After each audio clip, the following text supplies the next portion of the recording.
क्योंकि उनकी एक विशेषता थी, छोटे से छोटा काम करना होता तो भी कृष्ण तैयार थे।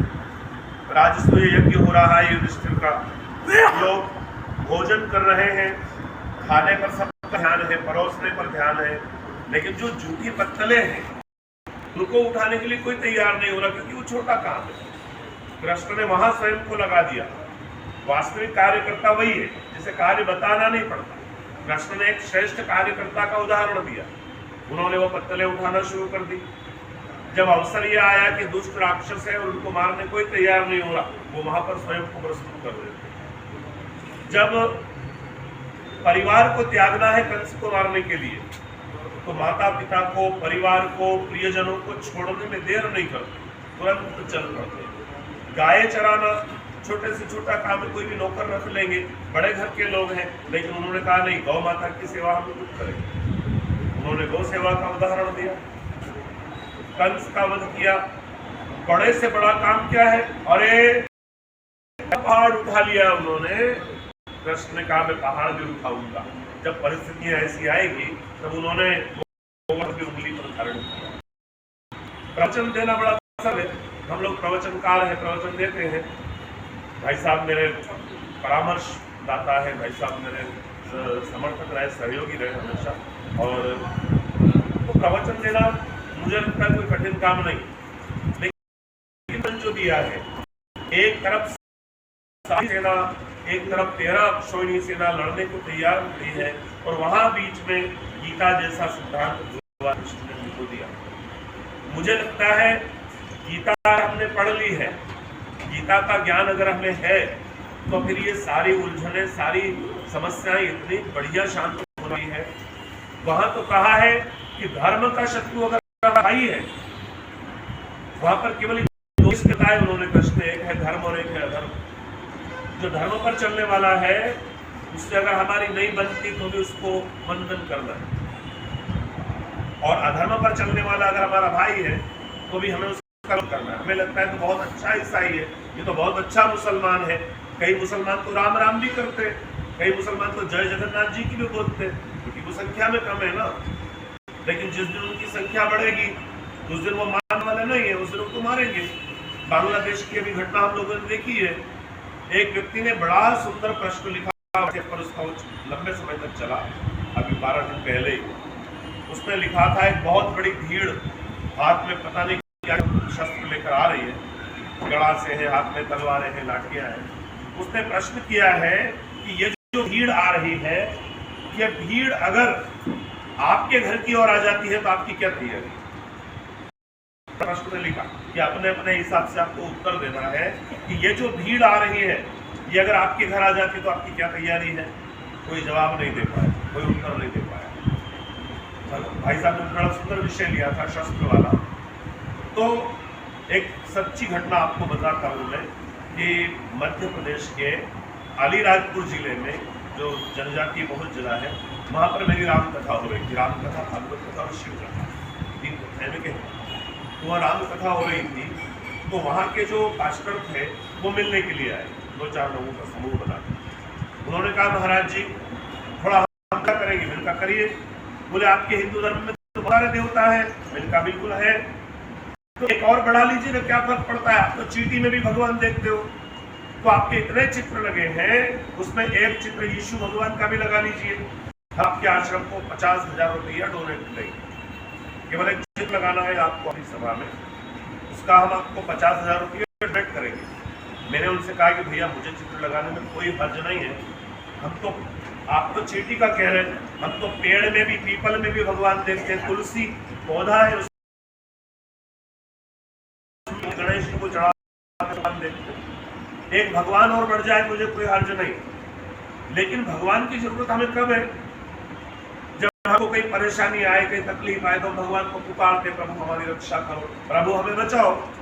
तो जब हम राम जी को पुकारेंगे कि हे राम जी हमको बचाओ, तो राम जी तुरंत धनुष बाण लेकर आ जाएंगे। बोलो किसको मारना है?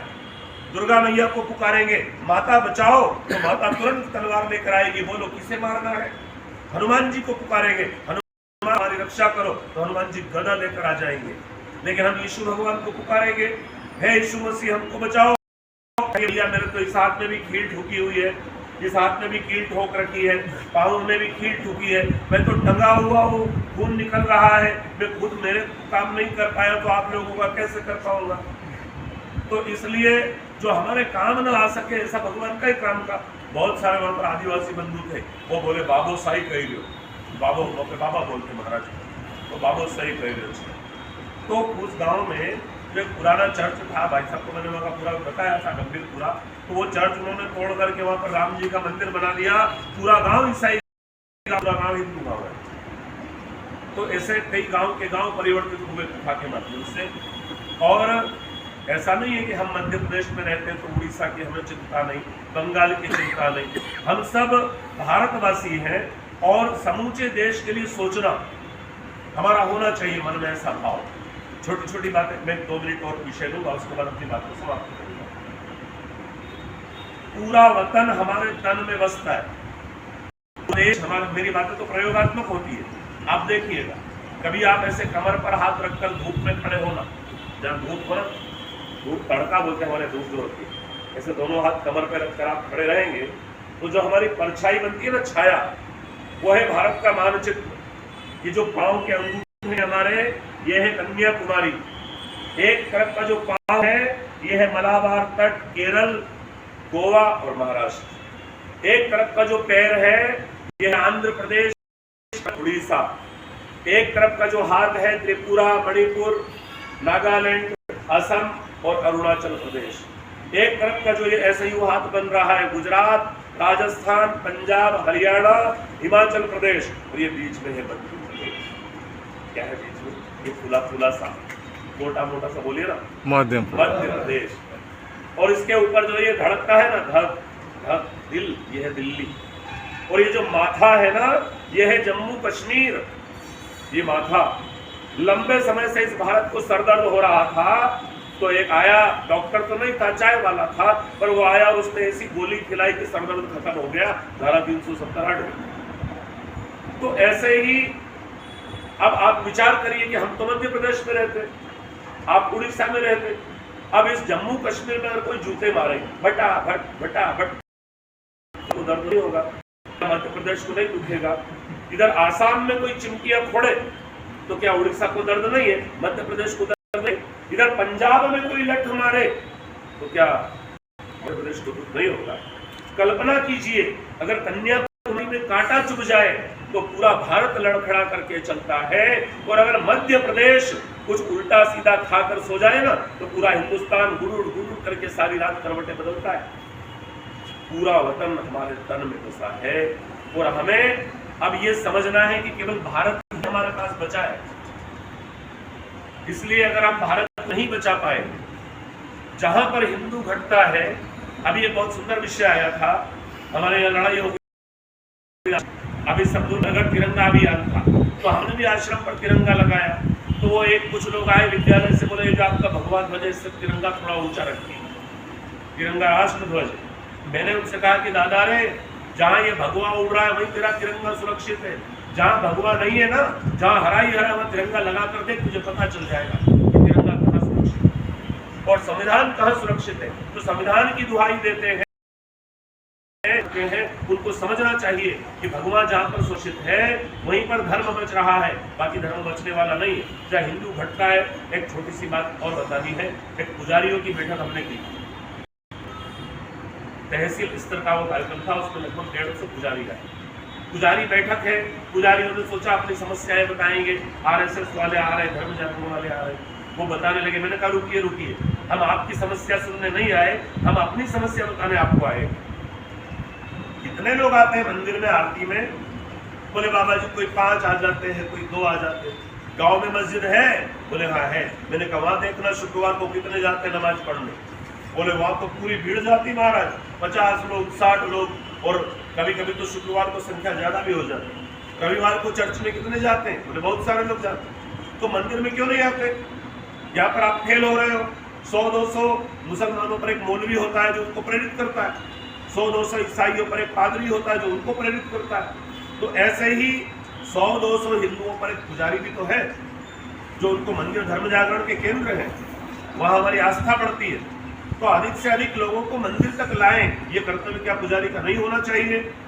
ये जो मंदिर, मुझे क्षमा करिएगा मैं थोड़े ऐसे शब्द ले रहा हूँ बीच में, कि मंदिर जो है वो पुजारी की दुकान है और आने वाले सब दर्शनार्थी उसके ग्राहक है। अगर ग्राहक खत्म हो गए तो दुकान कैसे चलेगी? बहुत सारी दुकानें लाहौर में खत्म हो गई, कराची में खत्म हो गई। पहले हमारा उपगढ़ स्थान था अफगानिस्तान, वहां पर सारे प्रतिमाएं तोड़ दी गई। तो जिस दिन विधर्मी बढ़ेंगे उस दिन अपने तो मंदिर टूटेंगे ना, फिर आपको घी की बत्ती कौन देगा? फिर आपको प्रसाद का पैसा कौन देगा? अगर आप चाहते हैं, बोले क्या करें महाराज? मैंने कहा पादरी क्या करते, कोई बीमार होता है उसके घर पानी लेके जाते हैं, चलो हम चर्च से लाए हैं पियो। अब वो ठीक होगा तो उसकी श्रद्धा चर्च के प्रति बढ़ेगी, क्योंकि पुजारी तो गया नहीं ना वहाँ पर, पादरी गया था, इसलिए उसकी श्रद्धा वहाँ बढ़ेगी। तो हमारा पुजारी लोगों के घर जाए, सप्ताह में एक दिन नियम बनाए कि भगवान आपके द्वार, आपका भगवान आपके द्वार, तो मंदिर से भगवान ले जाए और सप्ताह में एक दिन किसी के घर वहाँ पर वो आरती पूजा करे, तो उनकी श्रद्धा धर्म के प्रति बढ़ेगी और लोगों को हम धर्म से जोड़ पाएंगे। तो हमें कैसे भी करके अपना कर्तव्य खुद सुनिश्चित करना है। हमें ये तय करना है कि हमारा दायित्व क्या है, हम क्या करेंगे। हमारे अंदर धर्मात्म बोध जागृत हो, हमारे अंदर राष्ट्रात्म बोध जागृत हो। इसलिए लक्ष्मणानंद जी महाराज ने स्वयं को आहूत कर दी। और समझाने वाला कैसे समझाए?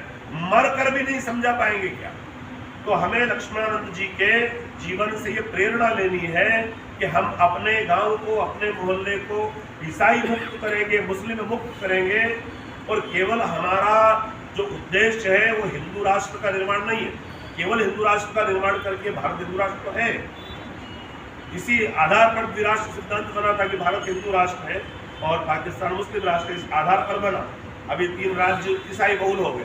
तो इस प्रकार की जो बातें हैं, हमको तो प्रणंतो विश्वमार्य, हम तो पूरे विश्व की व्यवस्था देंगे, हम तो पूरे विश्व को श्रेष्ठ बनाने निकले, हम तो विश्व गुरु बनने वाले हैं और हमारा उद्देश्य पूरे विश्व को सुधारना। लेकिन शुरुआत अपनी गली से करेंगे, अपने घर से करेंगे। जो मिशनरियों द्वारा संचालित विद्यालयों में विद्यार्थी हमारे परिवार या मोहल्ले के पढ़ते हैं, यहाँ से हमको शुरुआत करनी, उनको रोकना।